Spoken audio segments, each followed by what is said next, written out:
रोमांचक कहानियां चैनल में आपका स्वागत है।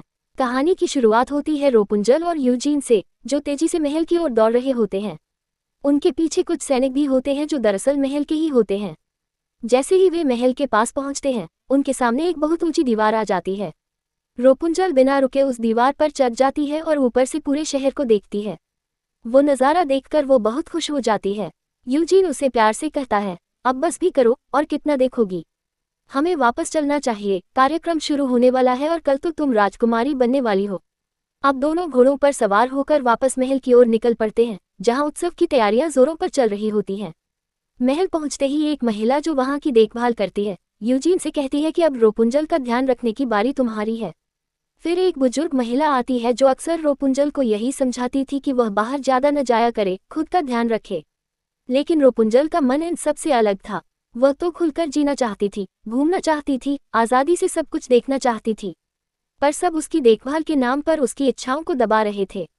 अब उसकी देखभाल करने वाली महिला उसे समझाती है, रापुंज़ल, कल से तुम राजकुमारी बन जाओगी। तुम्हारा व्यवहार अब भी बच्चों जैसा है। तुम्हें अब समझदार बनना होगा ताकि सब कहें कि देखो कितनी अच्छी राजकुमारी है हमारी। यहाँ हम देखते हैं कि रापुंज़ल के बाल अब छोटे हैं, क्योंकि पिछली फिल्म के अंत में यूजीन ने उसके बाल काट दिए थे, जिससे वो बूढ़ी जादूगरनी मर गई थी। उसका प्यारा पालतू गिरगिट पेस्कल अब भी उसके साथ है। वही राजा भी बहुत खुश है कि उसकी बेटी अब राजकुमारी बनने जा रही है। वो सभी से कहता है कि अपना काम ध्यान से करो और कोई गलती न हो, क्योंकि बहुत से बड़े राजा महारानी इस समारोह में आने वाले हैं। रापुंज़ल तैयार हो रही होती है, तभी उसका पिता आता है, उसे गले लगाता है और भावुक होकर कहता है, मेरी प्यारी बेटी, तुम कितनी सुंदर लग रही हो। मैं चाहता हूँ कि तुम्हारी जिंदगी भी इतनी ही सुंदर हो। उधर यूजीन भी बहुत एक्साइटेड होता है। उसका तो प्लान होता है कि आज के ही दिन वह रापुंज़ल को सगाई की अंगूठी पहनाकर अपने प्यार का इजहार करेगा। उसने एक बहुत सुंदर अंगूठी भी खरीदी होती है और खूब सज धज के तैयार होता है। रापुंज़ल को इन सब बातों का ज्यादा अंदाजा नहीं होता, लेकिन पिता की बातों से उसे आत्मविश्वास मिलता है कि उसे घबराना नहीं है। कल वो राजकुमारी बनने वाली है और उसका बर्ताव भी वैसा ही होना चाहिए। इसी बीच कहानी में एक अजीब मोड़ आता है। एक डरावना चूहा, जो बहुत ही रहस्यमयी लगता है, मुंह में एक निमंत्रण लेकर एक अनजान औरत के पास आता है, जो एक कुर्सी पर बैठी होती है, लेकिन उसका मुंह दूसरी तरफ होता है। जब उस औरत को एक निमंत्रण पत्र मिलता है तो वह उसे पढ़ती है। उसमें लिखा होता है कि रापुंज़ल को राजकुमारी बनाया जा रहा है और इस समारोह में उसे भी बुलाया गया है। लेकिन ये देखकर उस औरत के चेहरे पर जलन सी दिखाई देती है। वह उस निमंत्रण पत्र को जला देती है और बुदबुदाती है, अब तो मैं अपना बदला जरूर लूंगी। शायद यही वही बूढ़ी जादूगरनी है, लेकिन अब तक कुछ पक्का नहीं है। उधर रापुंज़ल के महल में कार्यक्रम शुरू हो चुका है। राजाओं और रानियों का स्वागत हो रहा है। रापुंज़ल मंच पर है, लेकिन उसका व्यवहार एकदम बच्चों जैसा है। वह एक रानी को बहुत जोश से गले लगा लेती है, एक राजा के सवाल का सीधा जवाब नहीं देती और पूरे समय बच्ची जैसी हरकतें करती है। ये देखकर बाकी राजा रानी समझ जाते हैं कि रापुंज़ल अभी भी बहुत बच्ची है और शायद राजकुमारी बनने के लायक नहीं है। ये सब सुनकर रापुंज़ल बहुत उदास हो जाती है। वह जाकर पानी के पास बैठ जाती है। तभी वहां यूजीन आता है।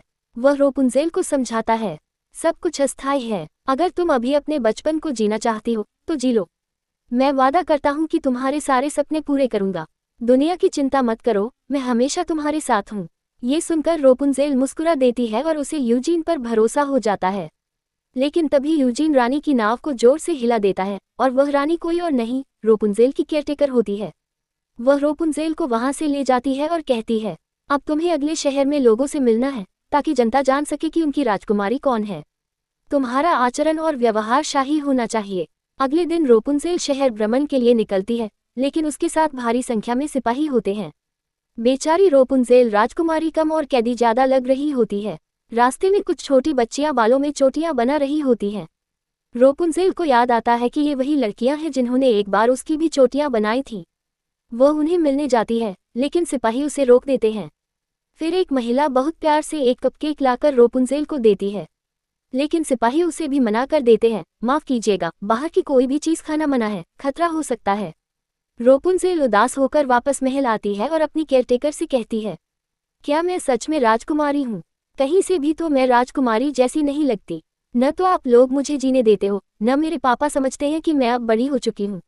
आपको भी मेरी देखभाल के लिए रखा गया है, लेकिन मुझे खुद ही नहीं समझ आता कि मैं कोई शाही राजकुमारी हूँ या कोई अनपढ़ लड़की। ये सुनकर उसकी केयरटेकर भावुक हो जाती है और कहती है, ठीक है, अब बस करो, चलो मैं तुम्हारी ख्वाहिश पूरी करूंगी। लेकिन शश चुप रहो, मैं तुम्हें तभी ले जाऊंगी जब आसपास कोई ना हो, ताकि कोई शिकायत न कर सके। रापुंज़ेल खुश होकर हाँ कर देती है। और फिर अगले सीन में हम देखते हैं कि रापुंज़ेल अपने माता पिता के साथ डिनर कर रही है। उस वक्त यूजीन वहां आता है और घुटनों के बल बैठकर रापुंज़ेल को प्रपोज करता है। वो कहता है, मैं हमेशा तुम्हारा ख्याल रखूंगा। ये सुनकर रापुंज़ेल बहुत खुश हो जाती है। लेकिन जब यूजीन आगे कहता है, हम दोनों इस महल में साथ में खुश रहेंगे, तो रापुंज़ेल का मूड अचानक बदल जाता है।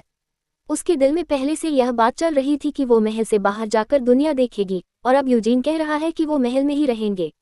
वो थोड़ी चुप हो जाती है और फिर कहती है, सॉरी यूजीन, मुझे अभी थोड़ा समय चाहिए, मैं इस बारे में बात नहीं करना चाहती। इतना कहकर वो वहां से चली जाती है। रात में उसकी देखभाल करने वाली महिला उसे कहती है, चलो अब बाहर निकलने का वक्त है। रापुंज़ेल अपने प्यारे पालतू से कहती है, हम बाहर जा रहे हैं, तुम मेरे अच्छे दोस्त हो, अगर कोई दिक्कत हो तो संभाल लेना। और दोनों महल से बाहर निकल जाते हैं। वहीं दूसरी तरफ यूजीन रापुंज़ेल के कमरे में जाने की कोशिश करता है, लेकिन गार्ड उसे रोक देते हैं। तब यूजीन उन्हें कुछ पैसे देने की पेशकश करता है और कहता है, मुझे अंदर जाने दो। गार्ड मान जाते हैं। जैसे ही वो कमरे में जाता है, रापुंज़ेल का पालतू ये देख लेता है और जल्दी से कमरे में मोमबत्तियां और लालटेन जलाकर पर्दे के पीछे फूलों से बनी एक नकली परछाई तैयार करता है, जो रापुंज़ेल जैसी दिखती है। यूजीन वहीं बैठकर कहता है, सॉरी रापुंज़ेल, मुझे तुम्हें सबके सामने ऐसा नहीं कहना चाहिए था, मुझे माफ कर दो। लेकिन कोई जवाब नहीं आता। तभी फूलों से बना वो चेहरा गिर जाता है और यूजीन को समझ आता है कि वो नकली था। वो पालतू से पूछता है, लेकिन अब उसे भी कुछ नहीं पता कि रापुंज़ेल कहाँ गई है। दूसरी तरफ एक अंधेरी जगह में कुछ अजीब लोग आपस में बात कर रहे हैं। वो रापुंज़ेल, राजा और रानी से बदला लेने की बातें कर रहे हैं। अब आगे क्या होगा, ये कोई नहीं जानता। यूजीन अब परेशान हो जाता है और रापुंज़ेल को पूरे महल में ढूंढने लगता है। तभी राजा वहां आता है और पूछता है, क्या तुम्हें पता है रापुंज़ेल का मूड कैसा है? यूजीन कहता है, हाँ, मैं उससे मिला था। वो थोड़ी परेशान है और अकेले रहना चाहती है। राजा कहता है, हटो, मुझे जाकर देखना है। लेकिन यूजीन उसे समझाता है और आखिरकार राजा मान जाता है। वो अपने कमरे में लौटता है और रानी से कहता है, मुझे रापुंज़ेल की बहुत चिंता हो रही है। रानी उसे समझाती है, हमारी बेटी अभी जवान है, उसे भी वक्त दो, वो एक दिन बहुत अच्छी लड़की बनेगी। लेकिन राजा कहता है, तुम नहीं समझती, वो बाहर की दुनिया में जाना चाहती है, और तुम जानती हो बाहर की दुनिया कैसी है। मैं बस उसे बचाना चाहता हूँ। इतना कहकर वो खिड़कियां बंद कर देता है। उधर रापुंज़ेल अपनी देखरेख करने वाली महिला के साथ महल से बाहर निकलती है। उसने चेहरा ढक रखा है। वो एक ऐसी जगह पहुंचते हैं जहां एक पुल पार करना होता है, लेकिन उनके घोड़े डर के मारे आगे नहीं बढ़ते। तब रापुंज़ेल घोड़े से उतरकर अपने साथ वाली महिला के साथ उस जगह पर जाती है जहां जमीन पर काले काले कांटे उग रहे होते हैं, जैसे कोई बड़े बड़े कांटेदार पौधे हों। महिला तलवार से उन कांटों को हटाने की कोशिश करती है, लेकिन तलवार टूट जाती है। तभी उन्हें एक पत्थर दिखता है जिस पर कुछ लिखा हुआ होता है। जैसे ही रापुंज़ेल उस पत्थर को छूती है, उसमें से एक तेज रोशनी निकलती है। रापुंज़ेल जमीन पर गिर जाती है और चारों ओर से कांटे और ज्यादा उगने लगते हैं। तभी हम देखते हैं कि उसके सामने के बाल सुनहरे हो जाते हैं और जब वो वहां से भागती है तो उसके बाल लंबे होते जाते हैं। रापुंज़ेल भागती रहती है, लेकिन उसके लंबे बाल कहीं फंस जाते हैं। जब वो गिरने ही वाली होती है, तभी एक सफ़ेद घोड़ा सही समय पर आता है और उसे बचा लेता है। फिर दोनों साथ में घर लौटते हैं। घर पहुंचने पर उसकी देखभाल करने वाली औरत उसके बाल काटने की कोशिश करती है, लेकिन किची टूट जाती है। वह फिर भी किसी औजार से बाल काटने की कोशिश कर ही रही होती है कि तभी यूजीन वहां आता है और उन्हें डांटता है। वो कहता है, शुक्र है रापुंज़ेल को कुछ नहीं हुआ, लेकिन अब डिनर का समय हो गया है, और अगर रापुंज़ेल को राजा रानी के सामने जाना पड़े तो वो कैसे जाएगी। इस पर उसकी देखभाल करने वाली उसके बालों का एक स्टाइल बना देती है, जिससे ये छुप जाता है कि उसके जादुई बाल वापस आ चुके हैं। रापुंज़ेल डिनर टेबल पर जाती है, जहां उसके पिता राजा को समझाते हैं कि अब उसे बड़ी होना पड़ेगा, राजकुमारी बनकर रानी की जिम्मेदारियां निभानी होंगी। रात को रापुंज़ेल अपनी माँ के पास जाती है। माँ उसे एक डायरी देती है और कहती है, मैं इसमें अपना मन हल्का करती थी, तुम भी अपने दिल की बातें इसमें लिखा करो। अगला दिन एक बड़ी सेरेमनी का होता है, जिसकी सारी तैयारियां हो चुकी होती हैं। अब रापुंज़ेल को तैयार किया जा रहा है, लेकिन उसे अपने बालों की वजह से बहुत परेशानी हो रही थी। जैसे ही वह बाहर निकलती है, उसका संतुलन बिगड़ने लगता है। तभी एक बुरी औरत उस मौके का फायदा उठाकर एक दरवाज़ा खोल देती है, जिससे कैदी महल में घुसने लगते हैं। रापुंज़ेल हैरान रह जाती है और उस औरत के पास जाती है। वह औरत कहती है, जब तुम पैदा हुई थी तब तुम्हारे पिता ने इस देश में बहुत सारे बदलाव किए। उन्होंने कई लोगों को जेल में डाल दिया, जिनमें मेरा पिता भी था। और तभी से मैंने तय किया था कि मैं तुम दोनों से बदला जरूर लूंगी। अब वह औरत सभी को अपने काबू में करने लगती है ताकि वह सबको बंदी बना सके।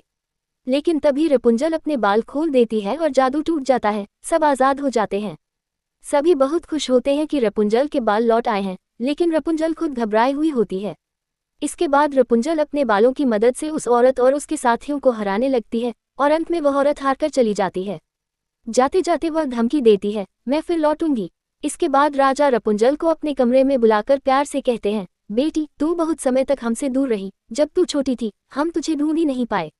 अब जब तू मिल गई है, मैं नहीं चाहता कि तुझसे फिर कोई अनहोनी हो। इसलिए मैं तुझे अब अकेले बाहर नहीं जाने दे सकता, और अगली बार बिना पूछे मत जाना। राजा का इरादा सिर्फ अपनी बेटी की सुरक्षा का होता है, लेकिन रपुंजल उदास हो जाती है क्योंकि वह बाहर दुनिया देखना चाहती थी। वो गुस्से में अपने कमरे में चली जाती है, लेकिन तब यूजीन आता है और उसे समझाता है, थोड़ा सा और इंतजार करो, फिर मैं तुमसे शादी करूंगा और हम हमेशा साथ रहेंगे। रपुंजल ये सुनकर खुश हो जाती है और गाना गाने लगती है, क्योंकि उसे यकीन था कि उसका सपना एक दिन जरूर पूरा होगा और वह पूरी दुनिया देख पाएगी। कुछ दिन बीत जाते हैं और अब हमें फिल्म का आखिरी सीन दिखाया जाता है। ये वो पल होता है जब यूजीन और रपुंजेल की शादी हो रही होती है। चारों तरफ खूबसूरत सजावट है। रपुंजेल के बाल अब छोटे हो चुके हैं। हर तरफ से लोग इस खुशी के मौके पर आए हुए हैं और सब बहुत खुश हैं। इसी बीच एक सफेद घोड़ा आता है, जिसके मुंह में एक छोटा सा गद्दीनुमा कुशन होता है और उस पर वेडिंग रिंग्स रखी होती हैं। उसी घोड़े के सिर पर रपुंजेल का प्यारा सा पेट बैठा होता है, जो हर तरफ फूल बरसा रहा होता है। रपुंजेल और यूजीन स्टेज पर होते हैं और अब वो दोनों बस इस पल का इंतजार कर रहे होते हैं कि रिंग्स लाई जाएं और दोनों एक दूसरे को पहनाएं। लेकिन तभी एक छोटी सी गलती हो जाती है। घोड़े की नाक में एक फूल चला जाता है, जिससे उसे जोर से छींक आती है और उसके मुंह से रिंग्स नीचे गिर जाती हैं। इससे पहले कि कोई गुस्सा हो, घोड़ा और पेट खुद रिंग्स ढूंढने निकल पड़ते हैं। वो रिंग्स महल से नीचे गिर जाती हैं। एक रिंग किसी टेबल पर रखी लालटेन से चिपक जाती है, जिसे पेट खोजता है और लालटेन को पकड़ लेता है ताकि रिंग खो न जाए। घोड़ा भी रिंग ढूंढते हुए एक टेबल के नीचे गिर पड़ता है, लेकिन गनीमत ये होती है कि उसे कोई चोट नहीं लगती। फिर भी वह हार नहीं मानता और पूरी कोशिश करता है रिंग वापस लाने की। इस बीच वो कई डिब्बों और दुकानों को नुकसान पहुंचा देता है, जिससे वहां रखे ड्रिंक सड़क पर बहने लगते हैं। आखिरकार घोड़ा और पेट रिंग्स लेकर वापस महल में आ जाते हैं। जब ये दोनों वापस आते हैं तो वहां मौजूद सभी लोग हैरान रह जाते हैं। लेकिन सबसे अच्छी बात ये होती है कि वो दोनों रिंग्स समय पर ले आते हैं। अब यूजीन और रपुंजेल एक दूसरे को रिंग्स पहनाते हैं और यही इस खूबसूरत कहानी का हैप्पी एंड हो जाता है। यानी अब रपुंजेल की शादी हो चुकी है। यूजीन ने जो वादा किया था कि वह रपुंजेल को पूरी दुनिया दिखाएगा, अब वो पूरा होगा, और रपुंजेल के सारे सपने भी। तो इस प्यारी सी कहानी को देखने के लिए धन्यवाद और फिर मिलेंगे एक नई फिल्म की कहानी के साथ। अलविदा।